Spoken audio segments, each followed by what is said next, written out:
J'ai une parole pour vous ce matin qui vient de Dieu.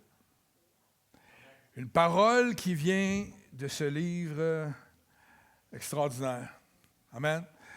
Une parole que l'Esprit rend vivant et qui fait en sorte qu'on peut grandir et qu'on peut s'épanouir. Une parole qui a été écrite dans l'Ancien Testament à un moment donné où on pensait, puis encore comme ça, les chrétiens, on pense tout le temps qu'à l'Ancienne Alliance, il n'y avait pas la grâce de Dieu qui se manifestait à travers l'Ancienne Alliance, alors que ce texte-là a été une parole de Dieu qui a été donnée aux serviteurs de l'époque pour être annoncée comme une parole de bénédiction sur le peuple. Et cette parole-là, elle est pour nous aussi ce matin. Une parole de bénédiction que Dieu veut donner à son peuple. Hey, soyez énervés. Moi, là, quand Dieu me parle, je capote, là. Êtes-vous prêts? Ça chasse, là. Nombre 6. Vous allez me dire, non, mais il ne peut pas y avoir de quoi de bénissant dans les nombres. Oui. Le Seigneur a dit, dis ces paroles-là à mon peuple. Que l'Éternel te bénisse et te garde. Ça va bien, ça part bien. Amen. Que l'Éternel fasse briller son visage sur toi. Hey, on n'est pas appelé à être incolore. Moi, c'est comme ça que je le vois. Et t'accorde sa grâce, frères et sœurs. Que l'Éternel se tourne vers toi et te donne la paix. Hey, c'est solide, là. À l'époque où on vit, que l'Éternel te bénisse. Hey, la bénédiction de Dieu sur nos vies. Et te garde. Ça vient à dire ce qu'on a dit tantôt. Pourquoi avoir peur? Hein, Peter? Pourquoi avoir des craintes? Pourquoi, si Dieu prononce des paroles de vie, de bénédiction sur nous, Dieu veut te bénir et il veut te garder, te protéger. Que l'Éternel fasse briller son visage sur toi. Si tu ne te trouves pas beau ce matin, dis-toi que tu es beau. Je m'amuse, mais imaginez. Dieu veut faire briller sa face à travers nous. C'est tout un privilège. Et il t'accorde ta grâce. Que l'Éternel se tourne vers toi et te donne la paix. Wow! Hop!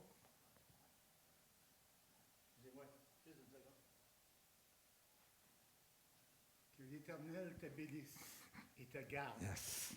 Que l'Éternel fasse briller son visage sur toi et t'accordera sa grâce. Que l'Éternel se tourne vers toi et te donne la paix. Sois béni, mon frère.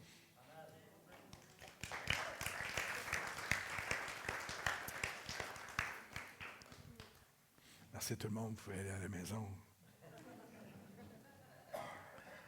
Merci, mon frère.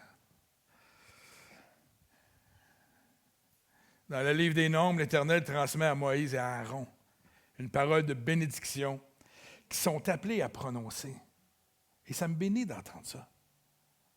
On est appelés à prononcer des paroles de bénédiction, frères et sœurs, entre nous.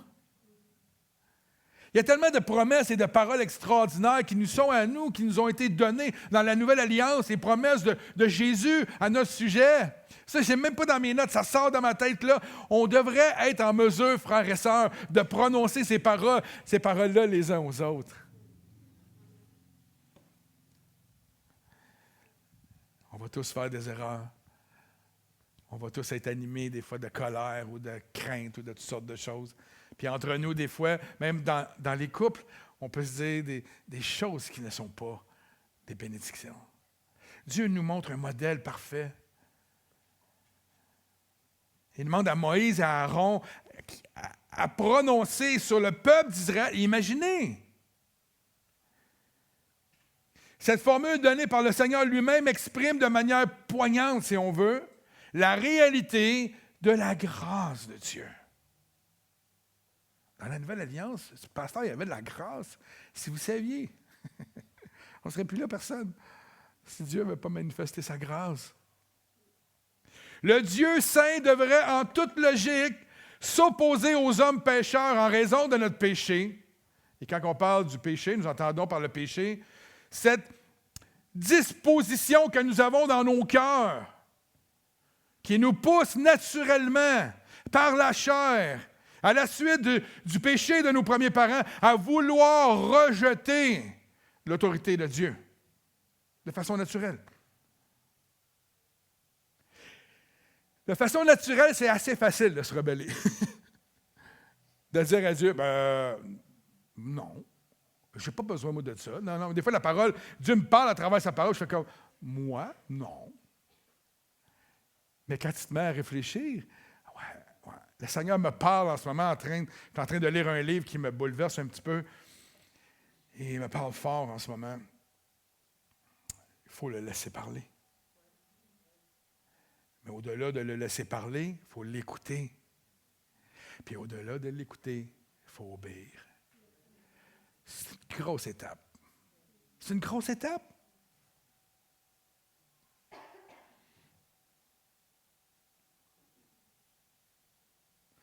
La chair nous pousse à vouloir décider par nous-mêmes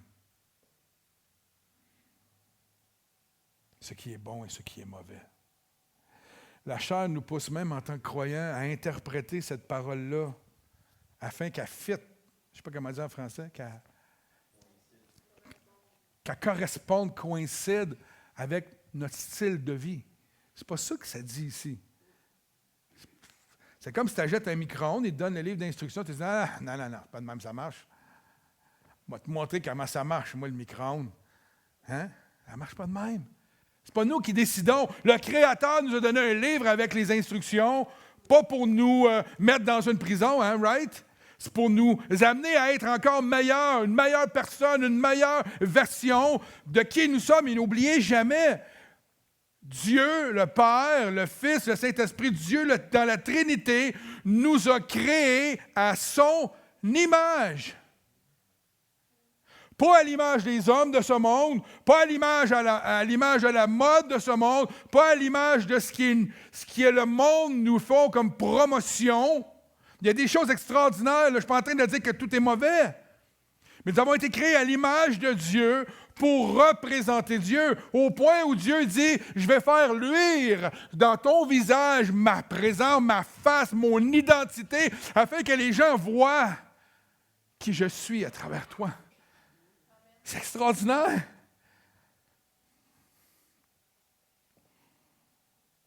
Dieu invite ici des hommes, Moïse et Aaron, à lui demander de faire briller son visage sur eux.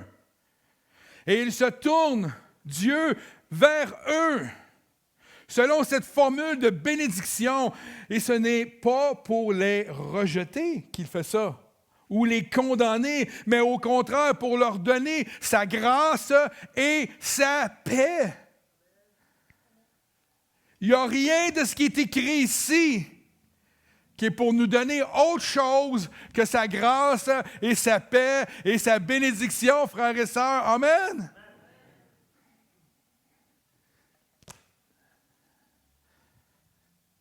Voilà la grâce.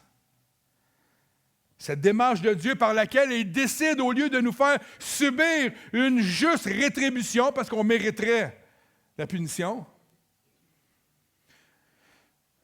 il va poser un regard favorable sur nous et nous faire bénéficier de son amour et de ses bienfaits. C'est ça, le Père. C'est ce qu'exprime l'image de son visage qui brille sur nous. Je me posais la question, pourquoi? Et on le voit. Dieu ne nous voit pas à travers nos vies pécheurs. Dieu nous voit à travers l'image de Christ qui a été posée sur nous. Et Dieu ne nous voit plus comme pécheurs parce qu'on a mis notre confiance en Jésus-Christ. Et maintenant, on a cette image-là, cette nouvelle créature qui nous a été donnée, cette nouvelle version de nous est à l'image de Christ, à l'image de Dieu. Et Dieu peut reconnaître cette image. Il ne voit plus le pécheur en nous. Le titre de ce message ce matin, c'est la grâce salvatrice.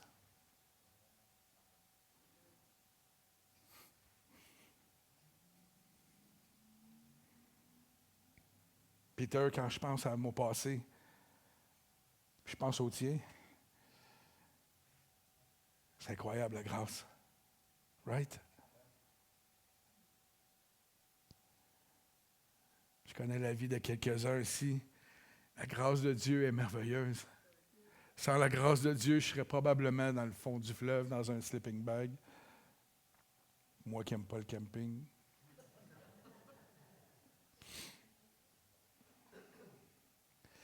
Dimanche passé, nous avons eu une matinée extraordinaire, louange extraordinaire, parole de Dieu, et une église en action. Fraternité, une agapé extraordinaire. On a eu un ou un agapé. Hein? Et durant la journée, je me suis surpris à plusieurs reprises à nous observer et à entendre le Saint-Esprit me parler à mon cœur pendant que j'observais. Tu as vu, lui, comment il est pas... Non, c'est pas... Le Saint-Esprit me dit ceci, je trouvais ça de toute beauté. C'est là qu'on reconnaît Dieu, comment il est amour. Simplement dit, c'est ça mon Église. Ils sont les miens. Ils appartiennent à personne d'autre.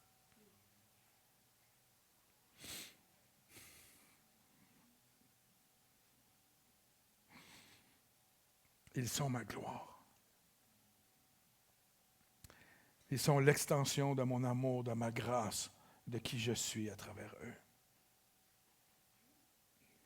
Ils sont mon royaume et je les aime. Je vous regardais fraterniser dehors, je vous regardais être dans les kiosques, les gens rire. Il y avait quelque chose de beau. Et c'était simple. Rien de compliqué. C'était simple, mais c'était sain. Je sentais la compassion et l'amour du Seigneur pour nous. Et je me disais, nous sommes tellement privilégiés, nous sommes tellement bénis. Le Seigneur me dit encore une fois, c'est plus que de la bénédiction, Normand. C'est de l'amour. Et c'est ma grâce en action. Wow!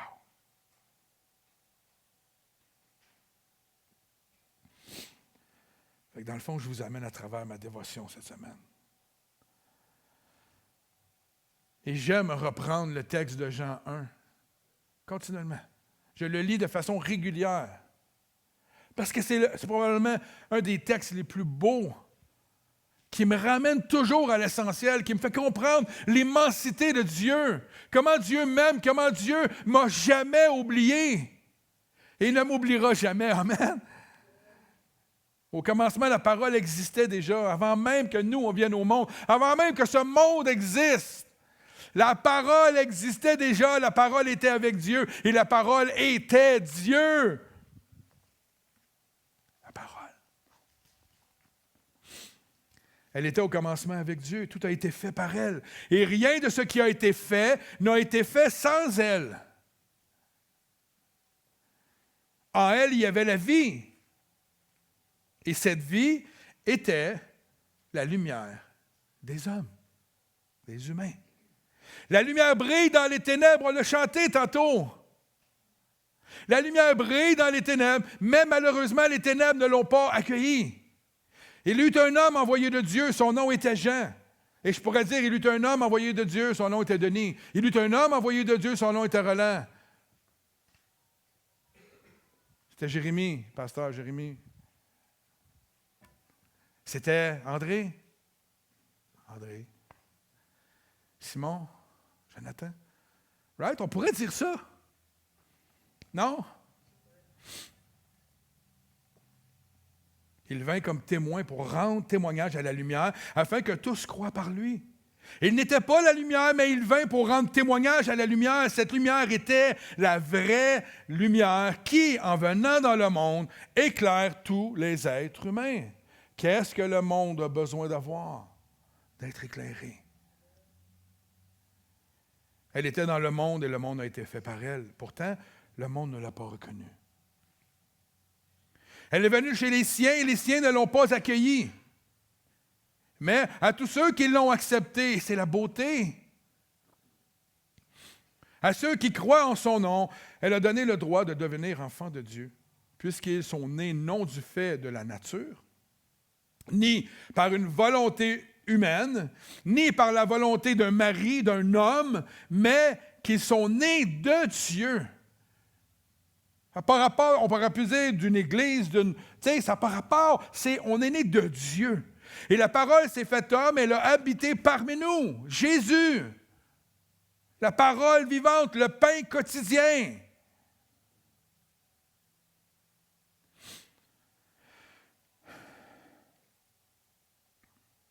Plein de grâce. C'est drôle, c'est pas marqué jugement. Plein de grâce et de vérité. Et nous avons contemplé sa gloire, une gloire comme celle du Fils unique venu du Père. Jean lui a rendu témoignage et s'est écrié, c'est celui à propos duquel j'ai dit, celui qui vient après moi m'a précédé, car il était avant moi. Nous avons tous reçu de sa plénitude et grâce sur grâce. En effet, la loi a été donnée à travers Moïse, mais la grâce et la vérité sont venues à travers Jésus-Christ. Personne n'a jamais vu Dieu. Dieu, le Fils unique, qui est dans l'intimité du Père, est celui qui l'a fait connaître. Le Fils fait connaître le Père. Jean 3,14 ou 3,16, qui est le texte populaire, qui dit en tout. Et tout comme Moïse a élevé le serpent dans le désert, il faut aussi que le Fils de l'homme soit élevé, afin que quiconque croit en lui ne périsse pas, mais qu'il ait la vie éternelle. En effet, Dieu a tant aimé le monde qu'il a donné son Fils unique, le Fils unique, qui a amené les gens à connaître Dieu, le Fils unique, afin que quiconque croit en lui ne périsse point, mais ait la vie éternelle. Dieu, en effet, n'a pas envoyé son Fils dans le monde pour juger le monde, frères et sœurs, mais pour que le monde soit sauvé par lui. Merveilleux. Nous ne faisons pas partie d'une organisation ou d'une religion qui est là pour imposer une manière de penser, imposer un jugement sur le monde. On est là simplement pour transmettre l'amour d'un Dieu incroyable, la grâce d'un Dieu incroyable et non le jugement des êtres humains. Ce n'est pas encore la période du jugement, c'est la période encore de la grâce. Nous sommes encore dans cette année de grâce qui se renouvelle jour après jour afin que le monde puisse bénéficier de la grâce de Dieu et de l'amour et du pardon de Dieu. Comment les gens peuvent-ils aimer découvrir un Jésus qui condamne? Parce que la religion a condamné pendant des générations et les gens l'ont rejeté. Et on le sait parce que quand on témoigne de Jésus, le monde nous dit « Non, je ne suis pas intéressé par la religion, je ne te parle pas de religion, je te parle de Jésus. » La personne qu'on a utilisée en son nom pour détruire la vie de millions de gens et de condamner des gens, c'est pas ça. C'était pas ça sa mission et ce n'est pas encore sa mission. Il est ici sur terre. Il va nous utiliser, nous, chacun d'entre nous, pour transmettre l'amour et la grâce de Dieu. Grâce sur grâce. La grâce correspond à toute faveur imméritée et librement accordée par Dieu, conformément à son caractère, à sa personne, à qui il est, lui. Il n'a pas décidé un matin, moi, un matin, j'ai le goût d'être généreux. J'ai le goût d'être gracieux. Non, il est amour. Il est grâce. Il est miséricorde. Il est le pardon. Il est la vie. Il est tout ce que tu as de besoin.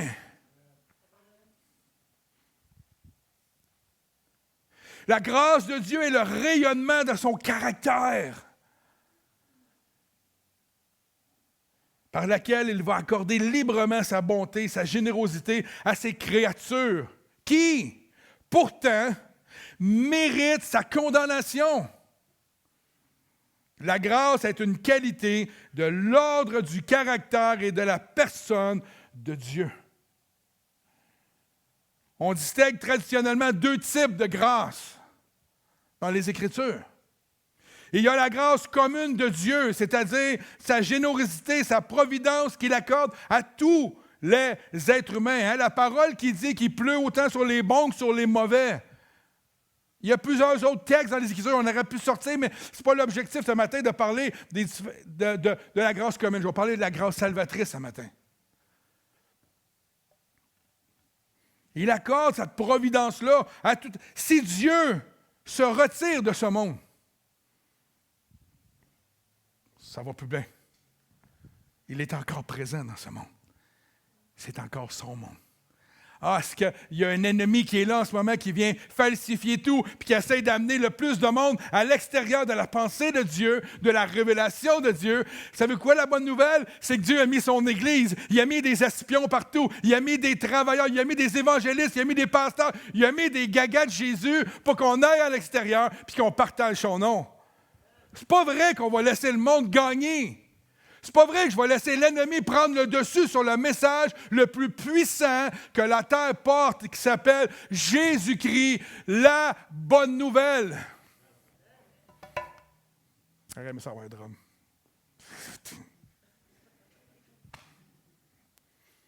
Je devrais faire comme T.D. Jake. Avoir le drum en arrière avec le kick à chaque fois que tu montres. Hein? L'avez-vous déjà entendu? C'est impressionnant. Ça fait weird un peu au début. Tu fais comme, voyons, un drum qui suit le pasteur. Non, mais c'est merveilleux. Ça doit encourager le pasteur aussi. Et il y a la grâce salvatrice par laquelle Dieu restaure sa relation. Et savez-vous quoi? Il ne fait pas juste nous restaurer, hein? Son objectif de la grâce et du salut, c'est de restaurer, premièrement, notre relation parce qu'il n'avait plus. Le péché avait coupé la relation avec Dieu. Nous étions devenus pécheurs et lui qui est saint, saint, saint, saint, saint, ne pouvait pas entrer en communion avec nous. Donc la parole dans Nombre qui dit « Je vais, moi, entrer en communion avec eux » est extraordinaire. Il savait très bien ce qui s'en venait, lui. Comment ils étaient pour être rebelles. Restaure sa relation avec des pécheurs qu'il a appelés à la repentance, à la foi, puis à la communion avec lui. Wow! Pour l'être humain, il n'y a pas d'enjeu plus fondamental, frères et sœurs, que celui de la grâce. Si c'est bien Dieu qui donne à tous le souffle de vie, qui donne la vie, il s'ensuit que nous dépendons de sa faveur pour chaque aspect de notre vie. Tu te lèves le matin, si tu respires, remercie Dieu. Si tu ne respires pas, peut-être c'est ta femme qui t'étouffe à côté. Elle ne fait jamais ça, mon épouse. Y a-t-il quelqu'un qui a dit « Je te crois, pasteur » ? C'est ça quelqu'un qui a dit ça? Qui remercie. Chaque aspect de nos vies. Chaque aspect de nos vies, c'est lui qui en a le contrôle. C'est lui qui la donne. Car le simple fait de nous accorder, dans mes notes, le souffle de vie, est un bienfait en soi que Dieu n'est nullement obligé de nous accorder. Si tous les hommes bénéficient de sa générosité, de sa création, de ses soins, c'est qu'ils sont au bénéfice de la grâce de notre Seigneur et Sauveur, de notre Dieu. Amen. Cela nous amène naturellement à la distinction opérée entre la grâce universelle, la grâce commune et la grâce salvatrice. Aujourd'hui, je vais vous parler simplement, j'avais simplement à cœur de vous parler de la grâce salvatrice qui nous permet ce matin de reconnaître à quel point son salut est le plus grand, la plus grande des grâces, la plus merveilleuse d'entre elles. Puis il y en a une multitude de grâces. Allez, on a du temps. Ah. Elle va amener vos lunchs? Non. La grâce commune ne restreint pas les effets du péché. Elle ne sauve pas l'homme de ses péchés. Elle n'ôte pas la culpabilité qui, à l'aube de la parfaite justice de Dieu, nous condamnerait immanquablement. C'est comme ça. Pour cela, il fallait une grâce qui aille plus loin encore, par laquelle Dieu décide librement de lui se réconcilier avec nous, avec l'humain. C'est lui. Pourtant pécheur, de restaurer entièrement sa relation avec lui. C'est elle qu'on appelle la grâce salvatrice. Amen. Mais la grâce salvatrice va infiniment plus loin que la grâce commune et ce qu'elle se contente, dans le fond, la grâce quand même, elle ne se contente pas d'accorder certains bienfaits pour un temps. Un pécheur condamné, exemple.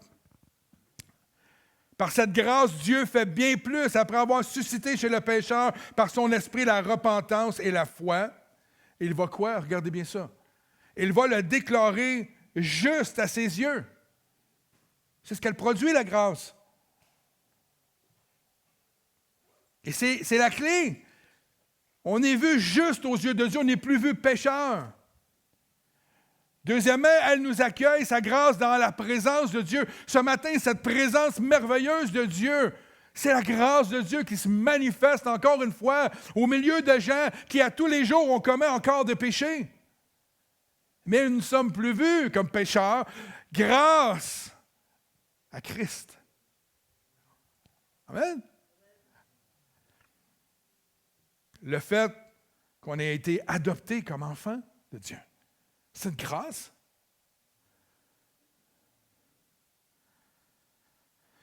La grâce lui accorde des promesses stupéfiantes. À l'infini, il y a tellement de promesses dans les Écritures. On parlait de santé ce matin physique, à quel point Dieu nous donne des promesses, même au niveau de notre physique, de nouveau de notre santé. L'histoire des fils prodigues dans les Écritures. Le Dieu de grâce ne se contente pas de tolérer le pécheur. Il court à sa rencontre et fait la fête en son honneur. J'ai jamais couru après Jésus, moi. Jamais couru après lui. Et les trompettes, hein, ils sonnaient dans... Réalisez-vous, je ne sais pas si vous, mais moi, j'ai jamais couru après Jésus. C'est lui qui est venu vers moi. Et vous savez, quand j'ai vraiment fondu en larmes devant lui, reconnaissant mon état de pécheur, Jésus ne m'a pas laissé dans cet état d'accablement. Il ne m'a pas laissé là. Il m'a relevé, puis il m'a dit, je t'aime. T'es précieux et j'ai donné ma vie pour toi. Maintenant, c'est plus le temps de t'accabler parce que tu as découvert la grâce des grâces. Tu m'as découvert, tu sais qui je suis et ce que je peux faire pour toi. Et il m'a relevé. Ah, j'ai pleuré quand même après. À chaque fois qu'il polissait un vieux diamant brut, ça fait mal des fois. Mais j'ai pleuré à chaque fois que je pleurais. C'était parce que je réalisais la grâce que Dieu me faisait dans un domaine de ma vie. C'est encore comme ça aujourd'hui. C'est rare que je pleure en disant, Seigneur, hey, je suis hâte, hein? Je suis hâte, attends. Non, je pleure quand je réalise à quel point j'ai besoin de lui. Quand je réalise que ce qu'il fait dans ma vie, ça tient du miracle. Ça tient de quelque chose qui est plus grand que moi. Et c'est là que je suis touché intérieurement, dans mon fond intérieur. Et c'est là que je lui fais confiance. Expérience après expérience avec Jésus, ça m'amène à vouloir plus de lui. Chaque fois qu'il manifeste une grâce dans ma vie, j'ai le goût de l'étape suivante, c'est quoi? C'est pour ça que Paul, il disait qu'il voyait, quand il était dans un moment de bénédiction, il voyait ça comme une bénédiction, il était heureux. Puis quand il voyait dans un moment de difficulté, il essayait d'être aussi heureux dans ce moment-là. Et au début, tu dis, voyons, ça va pas bien? Tu ne peux pas être heureux au niveau d'une difficulté, mais dites-vous que si vous êtes dans un moment difficile de votre vie présentement, ça veut dire quelque chose. Ça veut dire que Dieu va intervenir dans ta vie. Si tu es dans un moment de difficulté, attends-toi à ce que Dieu intervienne. La seule manière que Dieu peut pas intervenir dans ta vie, si tu es dans ce moment-là, c'est parce que tu fermes la porte puis tu la barres. Parce que si tu ouvres la porte, gros comme ça, il va entrer, il va souper avec toi, il va prendre le temps de t'écouter, il va écouter tes lamentations, puis il va te trouver la meilleure solution. La grâce reflète le fait que Dieu n'est pas lié de façon absolue par un principe de rétribution, de nous rendre coupables. Au contraire, comme nous l'avons souligné plus haut, son caractère même le pousse à faire grâce. Imaginez Dieu dans son royaume. Un jour, il s'est levé un matin, il a dit, écoute, c'est plate, là, on est trois, là, mais il me semble que ce serait le fun d'être un petit peu plus. On va créer quelqu'un, on va les créer. Il aurait pu être tout, je ne sais pas, comme des robots, sans personnalité, sans rien. Non. Ils ont eu un concile, là, les trois, puis ils ont dit, on va les créer à notre image. Parfait. Beau. Belle. Non, vous n'êtes pas d'accord? Hein? Moi, je vous regarde, je trouve ça agréable.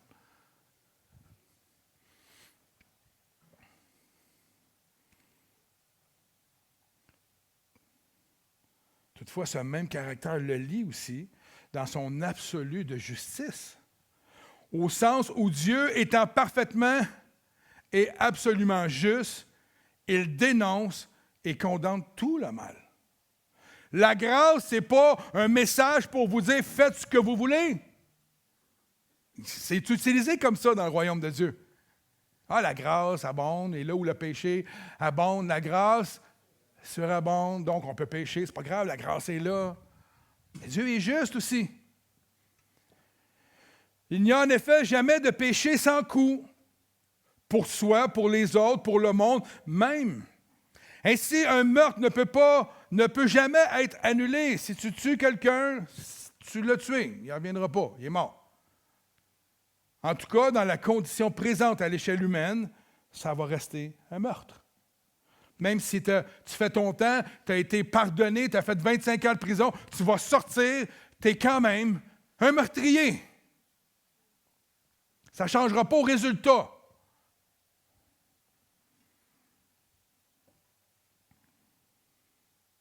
Même des offenses aux conséquences moindres ont un coût. Nous le ressentons, par exemple, lorsque nous prenons conscience que nous ne pouvons pas retirer une certaine parole blessante qu'on a faite à quelqu'un. Quand bien nous demandons pardon et que la personne nous pardonne, des fois, il y a des paroles qui restent. Même lorsque nous constatons qu'une petite injustice du quotidien reste sans conséquence, le péché a toujours un coût et une justice parfaite exige une condamnation. Ça, c'est la réalité. Comment Dieu peut-il faire grâce et renoncer à une juste rétribution comme l'homme pécheur, tout en restant fidèle à sa parfaite justice, qui ne saurait ignorer le mal ou ne pas reconnaître le coût de nos péchés? Comment Dieu peut faire ça? Il n'y a personne qui a la réponse. Comment Dieu peut faire ça? C'est là qu'intervient la croix. C'est là que Jésus intervient dans l'histoire. À la croix, dans la personne de son Fils, Dieu fait chair. Dieu efface la faute en payant lui-même le prix de notre dette, de notre péché. Et il dénonce et condamne le mal tout en sauvant le pécheur. Dans sa nature humaine, Christ représente l'humanité devant la justice divine et subit la condamnation méritée par celle-ci. C'est ça qui arrive. Christ a pris sur lui la culpabilité humaine et a payé le prix. Jésus-Christ, ayant lui-même été parfaitement innocent, il n'a pas revêtu notre culpabilité dans le sens qu'il le méritait. Il a été parfait. Il était innocent complètement, mais il a quand même payé pour nous. Par la croix, Dieu dénonce le mal et satisfait sa propre justice. C'est fort, là. Par la croix, Jésus dénonce que l'homme est pécheur. Et c'est par la croix qu'il va se faire justice de nos péchés. C'est de la grâce. Mais vu comme ça, ça donne tout un autre poids à la grâce. Dieu ne peut pas changer sa personnalité d'être juste. Donc, sa grâce entre dans ça. Par la croix, Dieu dénonce le mal et satisfait sa propre justice. Ayant encaissé lui-même le coup terrifiant de notre péché, Dieu peut être juste tout en déclarant juste celui qui mettra sa foi en Jésus-Christ. Il pardonne pleinement et définitivement. Il ne mourra pas à la croix une deuxième fois pour toi. C'est fait, c'est accompli. Si tu te sens encore condamné par le péché, fais juste te tourner vers Dieu puis demander à Dieu pourquoi. Parce que tu as été pardonné. Si tu as dit un jour que tu reconnaissais être un pécheur et que tu avais besoin de Jésus, parce que l'ennemi, c'est un champion. C'est un champion pour venir nous dire hey, regarde ça, regarde ça, regarde ça.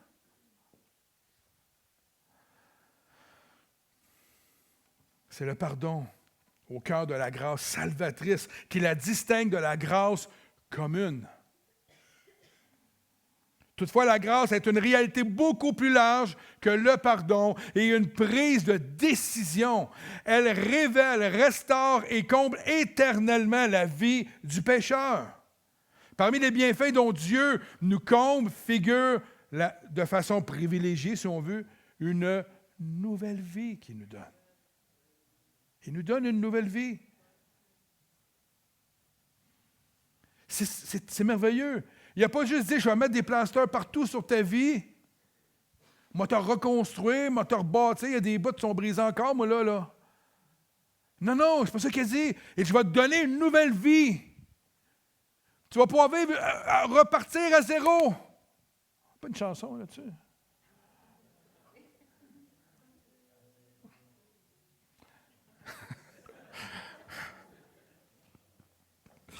C'est pas bon dans les chansons.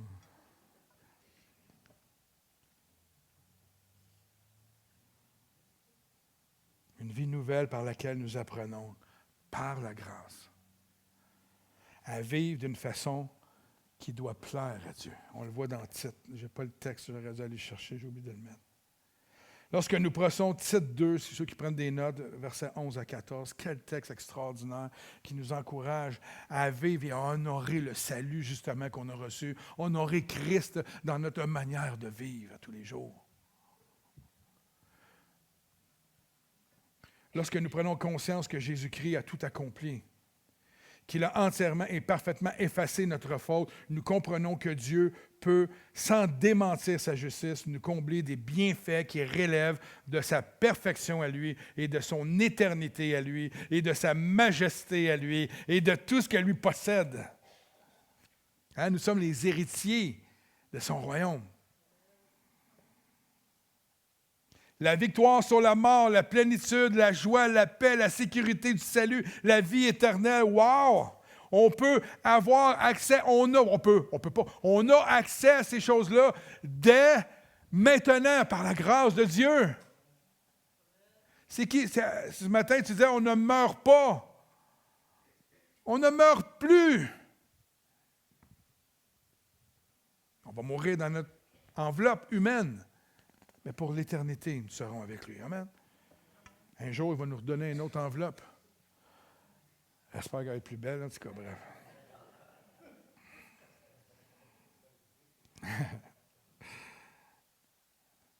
Dieu a accepté de faire du bien malgré la transgression humaine. Et sa grâce salvatrice est le domaine où il manifeste sa bouleversante générosité, son bouleversant amour, frères et sœurs, sa grâce extraordinaire qui est sans limite. Si l'ennemi vous dit à l'oreille, tu ne vaux plus rien, tu as tellement péché depuis que tu es chrétien que Dieu ne t'aime plus, c'est faux, là. Écoutez pas ce qui est dit. Même si quelqu'un vous dirait quelque chose qui va à l'encontre des Écritures, refusez. Refusez. Et c'est là qu'on va prendre la communion ce matin. Pourquoi on doit prendre le repas ensemble? Pourquoi on doit le faire? J'ai une sœur qui s'est jointe à l'église il n'y a pas longtemps, puis elle me demandait, on ne prend pas la communion, tu sais, quand est-ce qu'on prend la communion, c'est quand, puis tout ça. Puis j'expliquais, j'ai dit, nous, on la fait peut-être 4 fois par année, 5 fois par année, puis moi, j'aime faire la communion en étant conscient vraiment pourquoi on le fait. Je ne veux pas que ça devienne un rituel religieux. Pourquoi on doit prendre la communion ensemble? Premièrement, on le fait en souvenir de Jésus-Christ. Premièrement, c'est pour ça. La fraction du pain nous parle de son corps qui a été donné pour nous à la croix. La coupe nous parle de son sang qui a été répandu pour nous à la croix. En participant à ce mémorial-là de son amour, nous annonçons non seulement entre nous, mais nous annonçons au monde entier la mort et la résurrection de notre Seigneur Jésus-Christ.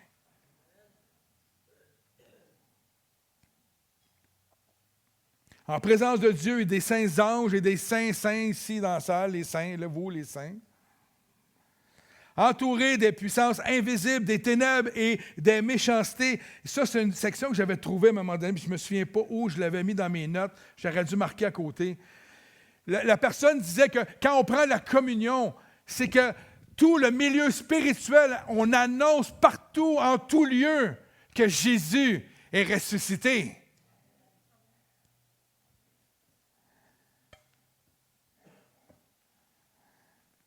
Nous annonçons le merveilleux fait que le Seigneur, de gloire, Jésus, le Christ de Dieu, a souffert et est mort à la croix au Calvaire. Nous annonçons l'événement le plus merveilleux qui soit arrivé dans l'univers. Comment le Tout-Puissant Créateur, venu comme un homme sans péché, a enduré la honte et le jugement afin que Dieu fût glorifié. Premièrement, c'était l'œuvre de glorifier son Père.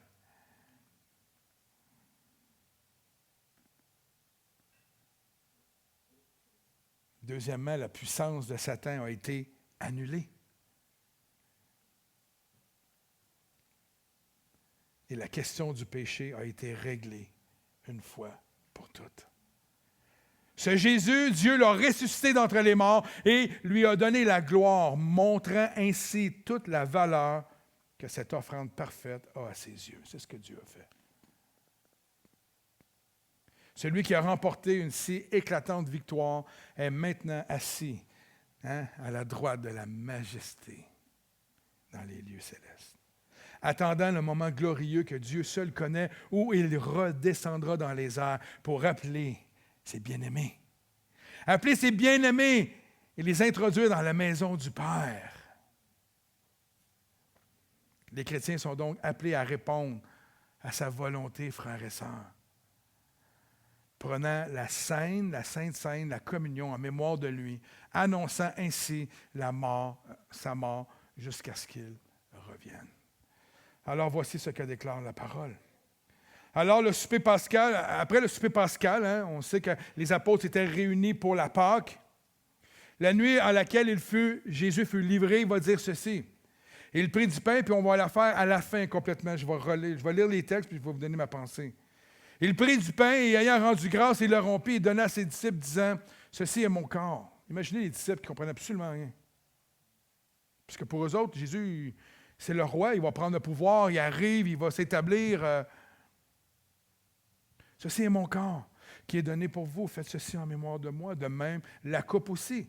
Après le souper, en disant, « Cette coupe est la nouvelle alliance en mon sang qui est versé pour vous. » Jésus était sur le point de s'en aller, de quitter ce monde, d'aller à la croix et de quitter ce monde, de remonter vers son Père, laissant ainsi ses disciples dans le monde.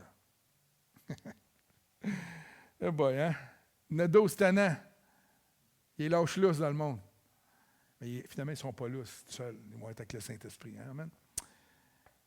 Il allait leur préparer une place et revenir ensuite pour les prendre auprès de lui. En sachant combien le cœur de l'homme est oublieux et combien l'influence de ce monde est grande, il leur laissa avant son départ cette simple et affectueuse recommandation. Faites ceci en mémoire de moi. Si on demande aux Québécois, si je vous demande à vous ici, que veut dire le « je me souviens » sur notre plaque d'automobile? Pas grand monde qui connaît la vraie réponse. Si je vous dis, qu'est-ce qu'on doit faire en mémoire de Jésus? Je pense que tout le monde sait pourquoi on doit le faire. Ça ne doit pas être un rituel religieux. Ça doit être quelque chose d'ancré en nous. Amen. S'étant offert lui-même, qui était la vraie Pâque sur la croix, et ayant été placé dans le tombeau, il a ressuscité. Tableau.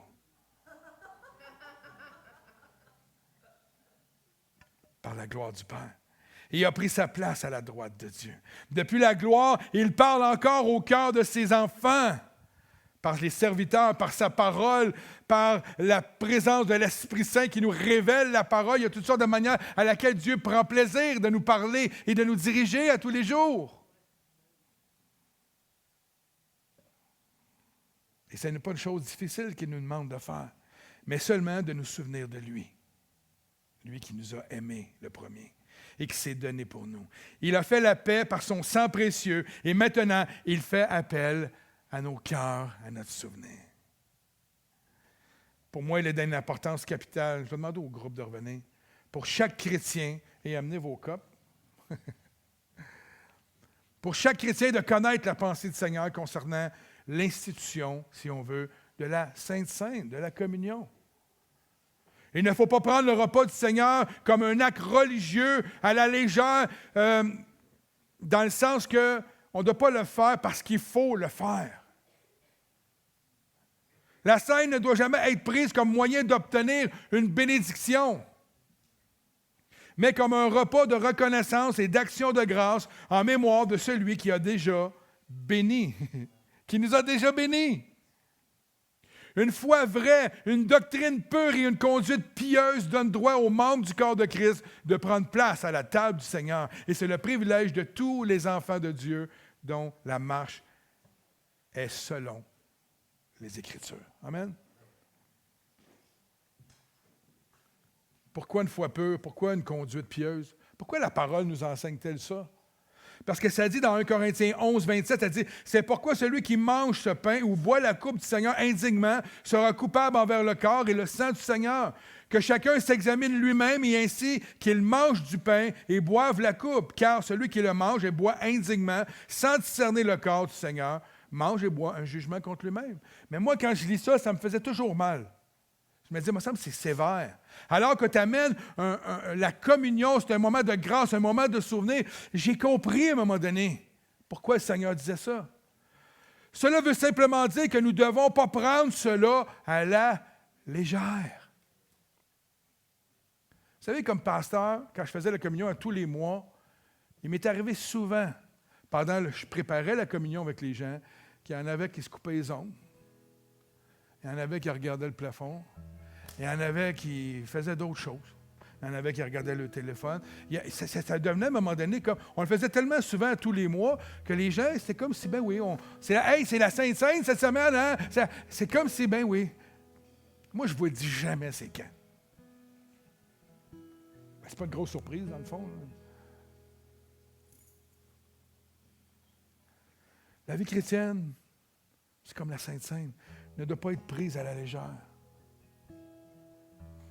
Si c'est le cadeau le plus précieux qu'on a reçu de toute l'histoire de l'humanité, Jésus, quand mon char il est neuf, je fais attention, c'est un auto, c'est une voiture, c'est un moyen de se déplacer. Ça ne me suivra pas pour l'éternité. Un petit trésor charnel, on en prend soin, c'est correct. Mais si Jésus est le plus beau des cadeaux, pouvons-nous en prendre soin? La communion peut être faite aussi souvent que vous le voulez, frères et sœurs. Pas juste à l'Église. Lorsque vous êtes en famille autour du repas, vous savez qu'en communion, ça ne s'est pas fait. Jésus, il les a amenés là, il a dit, bon, sors le vin, sors le pain, on va faire la communion. Il a fait la communion autour d'un repas. Ça s'appelle le repas du Seigneur. Excusez. Autour du repas, vous pouvez vous arrêter 2 minutes et dire, hey, la gang, même entre amis. C'est sûr que si vous avez des amis non chrétiens, ça peut être bizarre un peu. Et faire la communion.